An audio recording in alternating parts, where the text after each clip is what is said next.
Hello guys, आज मैं आपको नबीश्राप के बारे में बताऊंगी जिसकी वजह से पूरे महाभारत का इतिहास लिखा गया। संपूर्ण महाभारत चमत्कार, रहस्य, वरदान और श्राप का एक लेखा जोखा है। महाभारत में वैसे तो सैकड़ों श्राप और वरदान मिल जाएंगे, लेकिन आज मैं आपको कुछ प्रमुख श्राप के बारे में बताऊंगी जो बहुत चर्चित रहे हैं। हेलो गाइस, मैं आप सभी का अपने यूट्यूब चैनल पर स्वागत करती हूँ। पहला श्राप। एक बार धू नामक वसु ने वशिष्ठ ऋषि की कामधेनु का हरण कर लिया। इससे वशिष्ठ ऋषि ने धू से कहा कि ऐसा काम तो मनुष्य करते हैं, इसलिए तुम आटो वसु मनुष्य हो जाओ। यह सुनकर वसुओं ने घबराकर वशिष्ठ जी की प्रार्थना की तो उन्होंने कहा कि अन्य वसु तो वर्ष का अंत होने पर मेरे श्राप से छुटकारा पा जाएंगे, लेकिन इस धू को अपनी करनी का फल भोगने के लिए एक जन्म तक मनुष्य बनकर पीड़ा भोगनी होगी। यह सुनकर वसुओं ने गंगा जी के पास जाकर उन्हें वशिष्ठ जी के शाप को विस्तार से बताया और यह प्रार्थना की कि आप मृत्युलोक में अवतार लेकर हमें गर्भ में धारण करें और जो ही हम जन्म ले हमें पानी में डुबो दें। इस तरह हम जल्दी से सभी मुक्त हो जाएंगे। गंगा माता ने स्वीकार कर लिया और वे युक्ति पूर्वक शांतनु राजा की पत्नी बन गई और शांतनु से वचन भी ले लिया। शांतनु से गंगा के गर्भ में पहले जो 7 पुत्र पैदा हुए थे उन्हें उत्पन्न होते ही गंगा जी ने पानी में डुबो दिया, जिससे 7 वसु तो मुक्त हो गए, लेकिन 8वें में शांतनु ने गंगा को रोककर इसका कारण जानना चाहा। गंगा जी ने राजा की बात मानकर वसुओं के वशिष्ठ के शाप का सब हाल कह सुनाया। राजा ने उस 8वें पुत्र को डुबोने नहीं दिया और इस वचन भंगता के कारण गंगा 8वें पुत्र को सौंपकर अंतर्ध्यान हो गई। यही बालक धू नामक वसु था। यही बालक आगे चलकर भीष्म कहलाया। आइए जानते हैं दूसरे श्राप के बारे में। अंबा का श्राप। सत्यवती के गर्भ से महाराज शांतनु को चित्रांगद और विचित्रवीर्य नाम के 2 पुत्र हुए। शांतनु की मृत्यु के बाद चित्रांगद राजा बनाए गए, किंतु गंधर्वों के साथ युद्ध में उनकी मृत्यु हो गई। तब विचित्रवीर्य बालक ही थे। फिर भी भीष्म विचित्रवीर्य को सिंहासन पर बैठाकर खुद राजकार्य देखने लगे।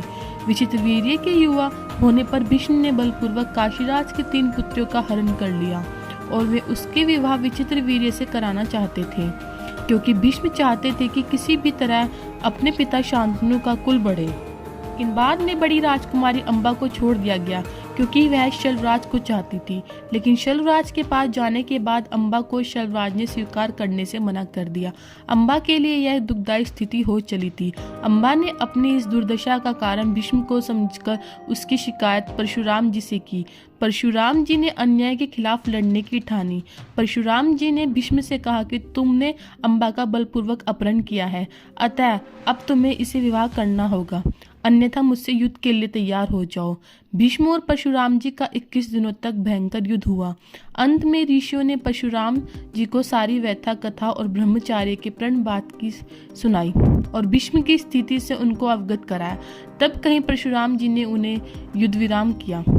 बाद में अंबा ने बहुत ही गर्वित होकर भीष्म को कहा कि तुमने मेरा जीवन बर्बाद कर दिया और अब मुझसे विवाह करने से भी मना कर रहे हो। मैं निसहाय स्त्री हूँ और तुम शक्तिशाली। तुमने अपनी शक्ति का दुरुपयोग किया। मैं तुम्हारा कुछ भी नहीं बिगाड़ सकती, लेकिन मैं पुरुष के रूप में दोबारा जन्म लूंगी और अब तब तुम्हारे अंत का कारण बनूंगी। गौरतलब है कि यही अंबा प्राण त्याग कर शिखंडी के रूप में जन्म लेती है और भीष्म की मृत्यु का कारण बन जाती है। आइए जानते हैं तीसरे श्राप के बारे में। पांडु को दिया ऋषि ने श्राप। भीष्म की प्रतिज्ञा के बाद कुरुवंश का इतिहास बदल गया। महाभारत के अनुसार पांडु अंबालिका और ऋषि वेदव्यास के पुत्र थे। वे पांडवों के धर्मपिता और धृतराष्ट्र के छोटे भाई थे। धृतराष्ट्र के अंधे होने के कारण पांडु को हस्तिनापुर का शासक बनाया गया। एक बार राजा पांडु अपनी दोनों रानियां कुंती और माद्री के साथ आखेट कर रहे थे कि तभी उन्होंने मृग होने के भ्रम में बाण चला दिया, जो एक ऋषि को जाकर लगा। उस समय वह ऋषि अपनी पत्नी के साथ बैठे थे और उसी अवस्था में उन्हें बाण लग गया। इसलिए उन्होंने पांडु को श्राप दे दिया कि जिस अवस्था में उनकी मृत्यु हो रही है, उसी प्रकार जब भी पांडु अपनी पत्नियों के साथ बैठेंगे तो उनकी भी मृत्यु हो जाएगी। उस समय पांडु की कोई संतान नहीं थी। अब उनके लिए संकट की बात हो गई थी। जब उन्होंने यह बात कुंती को बताई तो कुंती ने उन्हें ऋषि दुर्वासा द्वारा उनके मिले वरदान की बात कही।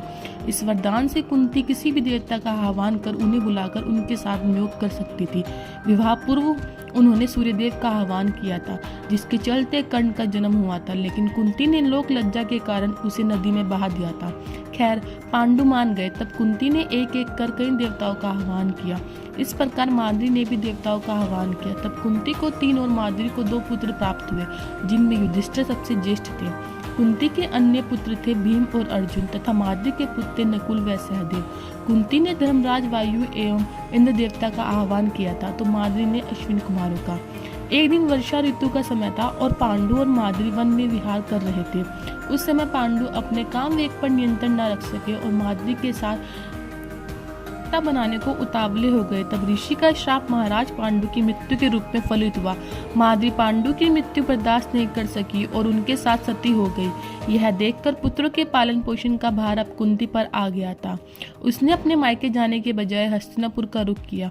हस्तिनापुर में रहने वाले ऋषि मुनि सभी पांडवों के राजा का पांडु का पुत्र मानते थे, तो वे सभी मिलकर पांडु को राजमहल छोड़कर आ गए। कुंती के कहने पर सभी ने पांडुओं को पांडु का पुत्र मान लिया और उनका स्वागत किया। राजमहल में कुंती का सामना गांधारी से भी हुआ। कुंती वासुदेव जी की बहन और भगवान श्री कृष्ण की बुआ थी, तो गांधार नरेश की पुत्री और राजा धृतराष्ट्र की पत्नी थी।